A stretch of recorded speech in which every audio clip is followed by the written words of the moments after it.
अपने लिए जिए तो क्या जिए, अपने लिए जिए तो क्या जिए, तू जिए दिल जमाने के लिए, अपने लिए जिए तो क्या जिए। जय जन जय गण जय मन के साथ सिद्धांत प्रणाम। आप देख रहे हैं कलम की आन भारत की शान सिद्धांत संग्राम। आज सिद्धांत संग्राम की टीम है दिल्ली के करोल बाग में संत शिव सेवा वृद्धाश्रम के ओपनिंग सेरेमनी के साथ। जी हाँ, सचमुच में वो व्यक्ति, वो हस्ती जो सचमुच में समाज के लिए, समाज के द्वारा समाज के सरोकार को दिल से समझता है और सचमुच में माँ, माटी और मानुष के लिए प्रतिबद्ध हैं, जिन्हें कहते हैं चिरंजीव मल्होत्रा। सच ये है कि चिरंजीव मल्होत्रा जैसे व्यक्ति और उनके सामाजिक व्यक्तित्व को रेखांकित करते हुए कहा गया है कि पूत कपूत किम धन संचय, पूत सपूत किम धन संचय। इसीलिए तो कहते हैं, गुलजार ने अपनी शायरी में कहा है कि कुछ रिश्तों में कोई मुनाफा नहीं होता, लेकिन ज़िंदगी को अमीर बना देती है। इसके पास पैसा नहीं है, मुझसे कोई पूछता नहीं है, ये भी सच्चाई है। तो पैसे की बहुत बड़ी आवश्यकता है, लेकिन दिल्ली जैसे शहर में पैसे को प्राथमिकता ना दे करके, अपनी सुविधाओं को प्राथमिकता ना दे करके, अपने घर परिवार को तवज्जो ना दे करके और अपने बुजुर्गों की सेवा का यदि संकल्प लेते हैं तो ये बहुत बड़ी बात है। इतनी शक्ति दे कि ये करोल बाग के ही नहीं, दिल्ली के ही नहीं, देश के ही नहीं, बल्कि पूरी दुनिया के निस्सहाय लोगों की मदद करने की क्षमता इनके अंदर आ जाए, इतनी शक्ति परमात्मा की। इतने सारे माध्यमों से ये जो है सेवाएं काम कर रहे हैं कि एक आदमी के तो बस की नहीं है। ये परमात्मा का आशीर्वाद के बिना, परमात्मा की कृपा के बिना जो है इतने सारे काम करना संभव नहीं है। लेकिन कुछ चीजें चाहूँगा एक बार पीछे कर सब लोग जो है तालियों से उनका स्वागत करें, उनको ताकत दें ताकि वो अपनी ये सेवाएं काम जो है जारी रखें। जो आज यहाँ हैं वो हमारे माँ बाप की बदौलत ही है। अगर माँ बाप हमारी परवरिश नहीं करते, हमें ढंग से पालते नहीं, तो आज हम यहाँ नहीं खड़े होते। तो हम सबको थोड़ा अपने बच्चों को समझाने के लिए भी ज़रूरत है कि हम अपने घर के आसपास का माहौल का सब देखें, उनको समझाएं कि हमारे माँ बाप ने हमारे लिए बहुत कुछ खोया है और खोकर ही अपने आप को ख़त्म करके हम लोगों को बनाया है। तो वृद्धाश्रम की ज़रूरत ही नहीं पड़नी चाहिए। लेकिन भाई ने ये सोचा, कुछ सोच के किया, जिनके बच्चे ही नहीं हैं उन माँ बाप के लिए शायद ये बहुत ज़रूरी है कि उनको कहीं ना कहीं आश्रय मिल सके। महान महापुरुष जो उन माँ बापों को शरण लेके ऐसे उनके लिए इतने अच्छे कार्य कर रहे, इतना अच्छा वृद्धाश्रम बनाया है। बहुत बहुत परमात्मा से दुआ करता हूँ कि ऐसे महापुरुषों को बहुत तरक्की दे, इनके भंडार भरे रखे, ऐसे कार्य करते रहते हैं ये। मैं तो चंद्रजी जी का इतना फैन हूँ, बहुत ज़्यादा। इनके कामों को देखकर मेरे को बहुत ही अच्छा लगता है। जब इंटरनेट पे देखे ओबामा लिंक विद हनुमान, उस पर लिखा ओबामा जी के हनुमान जी मेरे प्रेरणा स्रोत हैं। मैं जब इस तरह क्या आज से 8-10 साल पूर्व में 108 फुट मंदिर थे, ओबामा जी को हनुमान जी की मूर्ति भेंट की। वो खुद तो नहीं आया, अमेरिकन बैठकर मूर्ति लेकर की। ओबामा जी लिखे वो हनुमान जी की मूर्ति प्रोटोकॉल के मुताबिक व्हाइट हाउस में नहीं रख पाए, उन्होंने अपनी मूर्ति अपने घर में रखी है।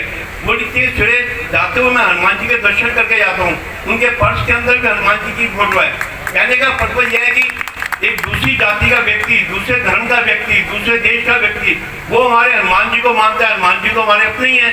ये बच्चों को संस्कार दें।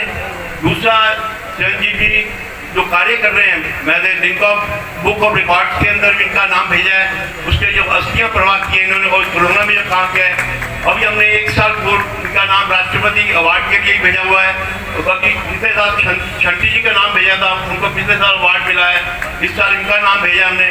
दूसरा, इनको आपको मालूम होगा राष्ट्रीय स्वयंसेवक संघ के संघ चालक माननीय महबूब भागवत जी द्वारा इनको सम्मान मिल चुका है विज्ञान भवन में। जोरदार तालियां उसके लिए।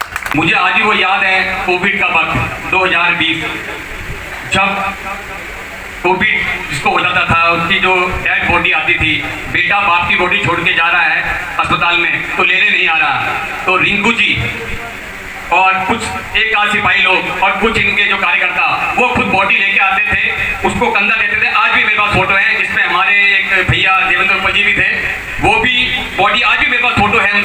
अपने बड़ों की, अपने बुजुर्गों की जो संघर्ष है वो अपने बच्चों को जरूर बताएं और अपने घर के अंदर ये अवश्य देखें कि अपने बीच में जो हमारे घर के अंदर की 4 दीवारें हैं उनमें महापुरुषों के चित्र लगे हुए हैं या नहीं लगे हुए हैं। हम अपने महापुरुषों की जीवन गाथाएं पढ़ते हैं या बच्चों को पढ़ाते हैं या नहीं पढ़ाते हैं। ये अपने घर के संस्कार ये आगे तक काम करते हैं। अपने घरों में संस्कार बनाए रखना ये सबसे बड़ा काम है। रिंकू भाई चाहे हम सीट पर हैं चाहे नहीं हैं, गुरु जी के आशीर्वाद से, चड्डा जी के आशीर्वाद से रोज सुबह 10 बजे से लेकर 2 बजे तक दफ्तर में बैठते हैं, लोगों की कोशिश करते हैं कि उनके काम हो। ऐसा दृश्य था कि ऊपर वाले मना कर रहे हैं कि हम नहीं आएंगे। उस टाइम रिंकू भाई ने अपनी जान की परवाह ना करते हुए वो दोनों डेड बॉडी को अपने कंधे पे उठाया और वहां ले जाके इनका अंतिम संस्कार किया। बहुत बड़ी बात है इनके लिए, बहुत बड़ी बात है।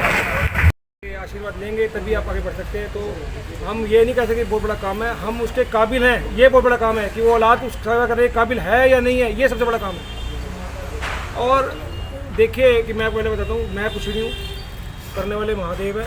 इंसान कुछ नहीं करता, ना इंसान की कोई औकात है। ईश्वरीय शक्ति काम कराती है, ईश्वरीय शक्ति आशीर्वाद देती है। अगर आपकी नीयत साफ है और शुद्ध मन से कोई काम कर रहे हैं तो मेरा मानना है कि महादेव आपके साथ खड़े।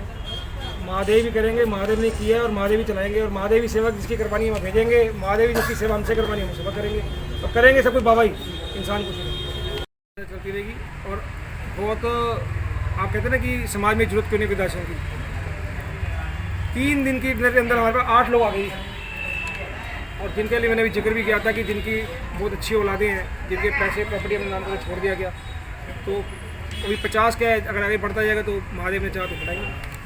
तो आप लगातार निरंतर देख रहे हैं कि आए दिन अखबारों में, न्यूज़ चैनल में होता है बेटे ने बाप को निकाल दिया, जैसे प्रॉपर्टी उसके नाम कर दी उसको निकाल दिया। तो ये शिक्षा के साथ साथ, जो संस्कार के साथ साथ, ये बहुत बड़ा पहलू है कि आप समाज के अंदर किस लोगों से उठ बैठ रहे हैं, आपने समाज के प्रति कितनी जन जागरूकता है। आश्रम ना बना सके या उनके पैसे नहीं है तो कम से कम इतनी व्यवस्था कर दे, उसके क्षेत्र में कोई ऐसे बुजुर्ग आदमी उनको खाने पीने की दिक्कत हो रही है, दवाई की दिक्कत है, उतनी सेवा कर दे, तो ये भी वृद्धाश्रम बड़ी सेवा होगी। तरनजीव मल्होत्रा जी को मैं महात्मा कहता हूँ, क्योंकि हमारे लाखों करोड़ों लोग करोड़ों बाग में आते हैं, जाते हैं और रहते भी हैं, परंतु कहते हैं पूत के पाँव तो पालने में दिख जाते हैं। जब से मैं इनको देख रहा हूँ, यहीं ये पैदा हुए, यहीं इनकी शादी हुई, दोनों परिवारों को देख रहा हूँ। तो कहते हैं जीन्स जैसे आज मैं कर रहा हूँ, मेरे पिताजी ने कुछ इस तरह के जीन्स होंगे, मेरे दादा में कोई ऐसे जीन्स होंगे, पूरे परिवार में ऐसे जीन्स हैं। अब इनका आगे बेटा देखिए, अब इनके पिताजी की इच्छा थी, मैं तो कहता हूँ घोषणा भले ही इन्होंने आज कर दी होगी वृद्धाश्रम की। जिन बुजुर्गों को या जिन लाचार जो लोग जवान भी हैं और उनके ऊपर कोई बात होती है, चाहे वो दवाई की बात हो, चाहे उनको कपड़े की बात हो, चाहे रोज़गार की बात हो, रोज़गार दिलाना भी बहुत बड़ी बात है। अपने लिए जिए तो क्या जिए, अपने लिए जिए तो क्या जिए, तू जिए दिल जमाने के लिए, अपने लिए जिए तो क्या जिए, बाजारी से जमाने की